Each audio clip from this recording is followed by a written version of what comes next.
Hi, it's Tim Hagan from Progress Coaching, and welcome to another episode for the Coaching Conversations podcast. Now, we are on Stitcher, we are on iTunes, and multiple different channels. Please check us out. Now, one of the things that you'll get out of our podcast episodes is a lot of content, a lot of strategy. It's not fluff, it's not concept, yet we really want you to engage with the content and let us know your feedback. If you have any questions, feel free to reach out to us. If there's topics you'd love to have us address, we would love to share them with you. Let us know your impact and let us know your feedback.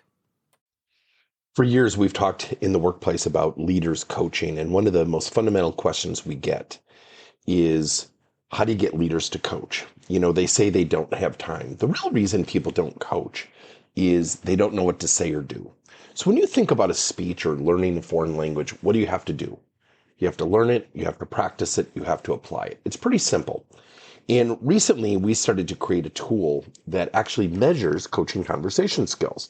And we're actually calling it Coaching PAL. PAL stands for Practice, Application, and Learning. Practice it, apply it, and what did you learn? It's as simple as that. And when we think about practice, you know, often we've had people say, well, Tim, we're doing the same thing over and over again. We got to do something different. I'm like, look, if you want to get better at shooting free throws in basketball, and it takes you 500 shots, and it can get boring after 100 shots, and you want to switch to hook shots, would you be better at shooting free throws? If you want to give a keynote speech, and you know it's going to be an hour long, but you know what? You just want to focus on short stories, which are only 10 minutes. Would you be better at giving keynote speeches?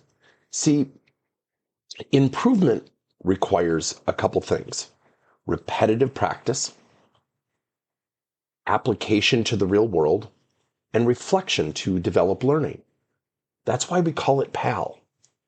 When we think about practice, and I love Angela Duckworth's book, Grit. She talks about practice, and I just love her book because the fact of the matter is, if you don't practice something, you don't get better at it. Now, I'm going to make a comment that typically at first will rub some people the wrong way, especially in the training industry. Training solely is not the answer. The answer lies in the application. That's why the official name of our company, a lot of people don't know this, is Training Reinforcement Partners. It's building that bridge between the training and the learning to the real world where application needs to occur. Let me give you the most fundamental example. You know, I no longer take business like this. But when I get a call from a sales organization, oh, we're looking for a speaker, I ask one question in that conversation, and it determines if I want to do the project. I said, how often are your people practicing? Well, what does that have to do with the event? I said, a lot.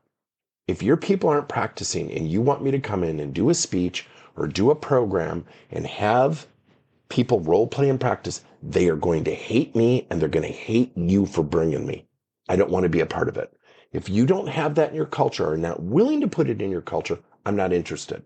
Now, let me tell you why. You know, I've dealt with a lot of different people, and I would say 98.5% of the time, we typically deal with the nicest people in the world, training, learning, coaching. I mean, I always tell my wife, we're in such a great industry. We're very lucky to have what we have. The fact of the matter is, when I dealt with sales organizations and I used to do sales training, I hated it. I absolutely hated it because people didn't want to role play and practice. And I go, well, then how do you get better? Well, I've been doing this a long time. Tenure does not equal application. Tenure can give somebody a false sense of accomplishment. Industries change, people change, markets change, products change, customers' buying drivers change.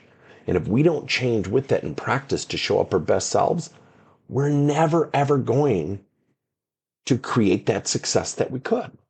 So when you think about the concept of PAL, practice, got to practice, application, where do they need to apply it? And then let's talk about what we've learned from both. So when we look in the mirror and we say, are we continually improving? We can honestly answer it.